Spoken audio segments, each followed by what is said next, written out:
The world's largest retailer, Amazon. Amazon Amazon is now offering its employees money to quit. Up to 18,000 employees are getting fired starting this year.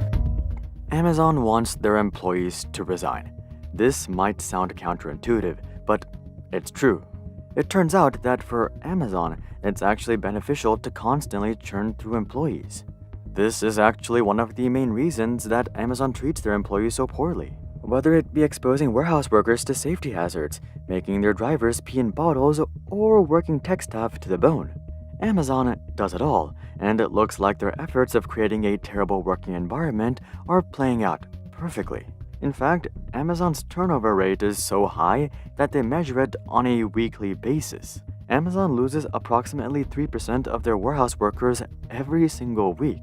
This translates to an annual turnover rate of 150%. In other words, Amazon's entire warehouse workforce is replaced basically every 8 months. And considering the working conditions of these people, this rate is not too surprising. But why in the world would Amazon want their employees to resign? They likely spent thousands, if not tens of thousands of dollars on recruiting each and every one of their employees. And let's not forget all of the time and resources they spent on onboarding and training employees. So it doesn't really make sense to sign them on just for 2/3 of warehouse workers to leave in 90 days and their tech workers to leave in 2 years, right? Wrong. It turns out that constantly churning through employees is not only cheaper for Amazon, but substantially more productive. In fact, Jeff Bezos has gone as far as declaring that a tenured workforce is simply a march to mediocrity. As employees become more tenured, they tend to also become more comfortable and more lazy, or at least that's what Amazon thinks. So over the years, Amazon has perfected how to attract employees and push them away at the same time. Essentially, they want you to come in with the big dreams, work your ass off for 2 years, realize that no one recognizes your efforts, and then leave so that the next sucker can come in and do the exact same thing. They've basically mastered the art of running a cutthroat meat grinder. So here's the twisted economics of Amazon and the downright putrid tactics they use to screw over their employees. In terms of how Amazon pushes out blue-collar workers, it's not really rocket science. They basically create a high-pressure, high-stress environment with lofty targets and no downtime. But the way they handle their tech workers is a lot more interesting. As you know, tech workers demand a pretty lofty salary, so Amazon has to employ some pretty clever, yet disgusting strategies. Likely the most notable of these strategies is screwing over their employees with wonky vesting periods. If you're not familiar with vesting periods, it's basically how much time you have to wait until you can cash in on your stock compensation. Most tech companies operate under a 4-year vesting schedule, with stock compensation being evenly split up across the years. At Facebook, for example, employees get 25% of their total stock grant every year, with 6.25% being unlocked every quarter. Google actually takes it to another level in terms of vesting. They not only front-load their stock vesting, but they do vesting on a monthly basis, so it's almost like a monthly salary. Amazon, however, does the exact opposite, as they backload their vesting. Engineers have to wait a full year just for 5% of their stock to vest, and another full year just for 15% to vest. It's not until the 3rd and 4th years that engineers actually receive 80% of their promised stock. This might not sound like a big deal, but if you enter Amazon at a relatively senior level, it really screws you over. For example, let's say you have the option to enter Google as an L6 and Amazon as an L7, which are approximately equal positions in terms of work and responsibilities. On paper, both companies pay approximately the same amount, just over $500,000. Amazon actually pays $30,000 more. But if you made your decision based on these top-line numbers, you'd be making a mistake, and here's why.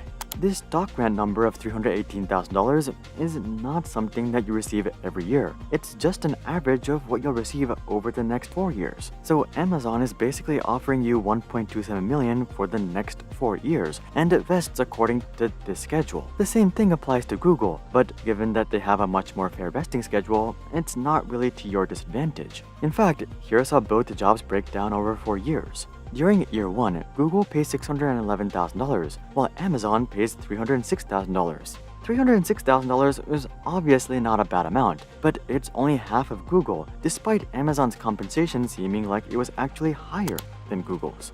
During year 2, Google will pay another $611,000, while Amazon will pay $433,000.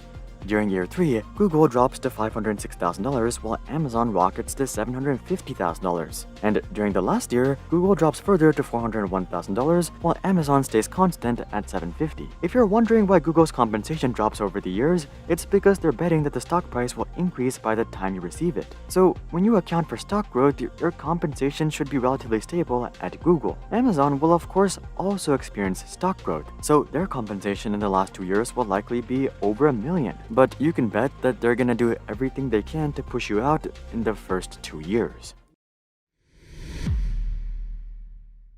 Statistically speaking, neither the average Google nor the average Amazon tech worker reaches 2 years. The average tenure at Google is 1.9 years, while the average tenure at Amazon is 1.84 years. So, not a big difference in terms of employee retention, but the difference in compensation is night and day. Given that Google has monthly vesting, an employee leaving at 1.9 years has actually vested over 60% of their stock. An employee at Amazon leaving at 1.84 years, however, won't have even vested their year 2 stock, as they have to finish the year. So, they're left with just the 5% that was vested after year 1.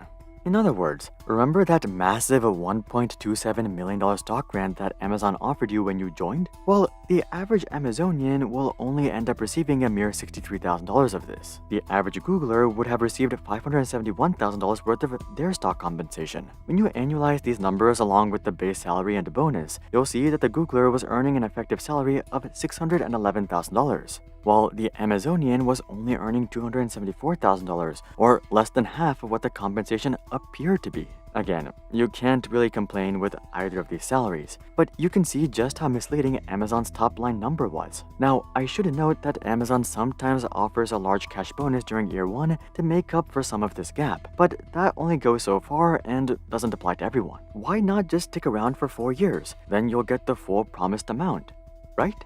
Well, the reality is that this is extremely difficult due to the ACTS, aka PIPs. PIPs stands for Performance Improvement Plans, and Amazon swears by these. Through these plans, Amazon ranks all of their employees every single year, and then they go ahead and fire the bottom 10% every single year. And as you would guess, this policy disproportionately affects new hires, and it creates an extremely toxic work culture. Basically, all of your team members will be trying to backstab you so that they're not the ones who are put on these performance improvement plans. Everyone is trying to survive the 2-year cliff and cash in on the stock compensation that's so close yet so far away. The reality though is that the average employee doesn't even pass 2 years.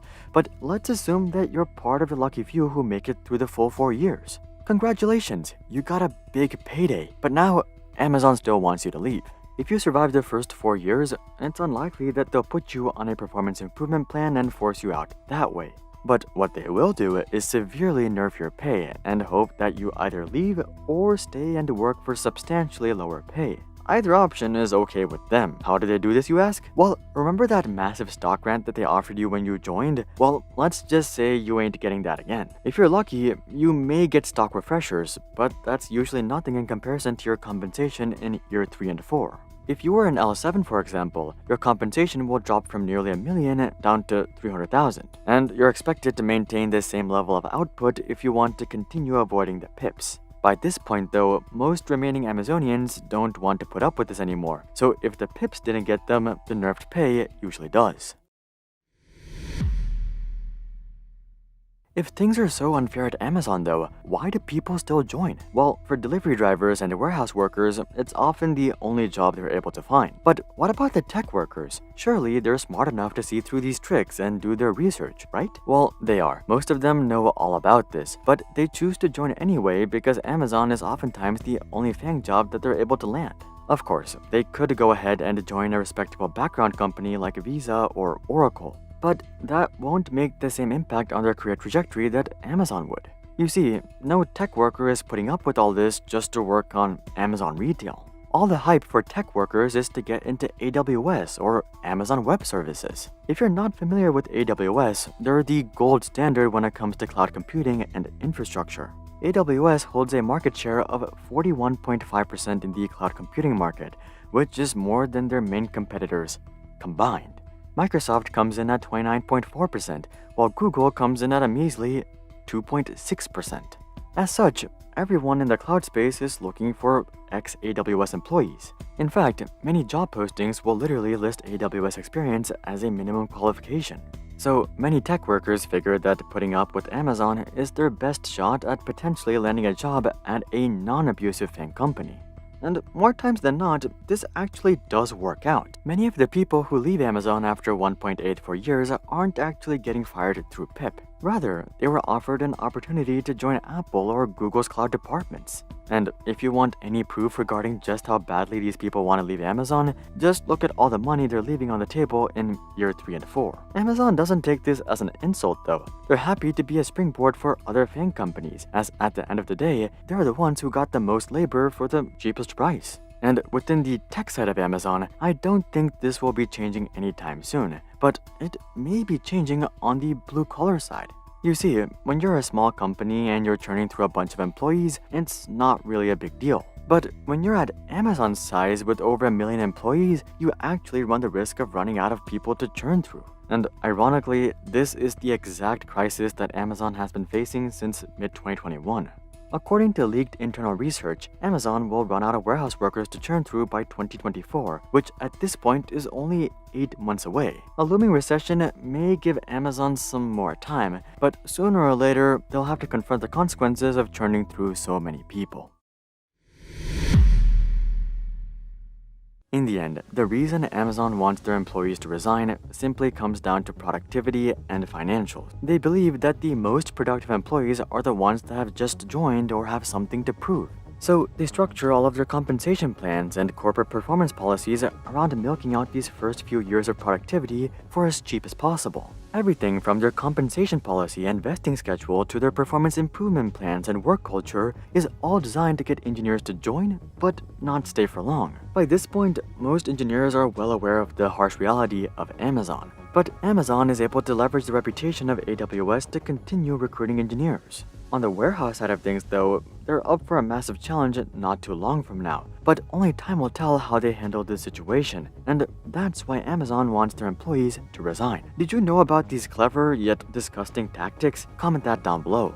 Also, drop a like if you hope that Amazon is forced to change things for the better. And of course, consider checking out our Discord community, suggest future video ideas, and consider subscribing to see more questions logically answered. But until then, I'm Hari, and I'll see you guys on the next one.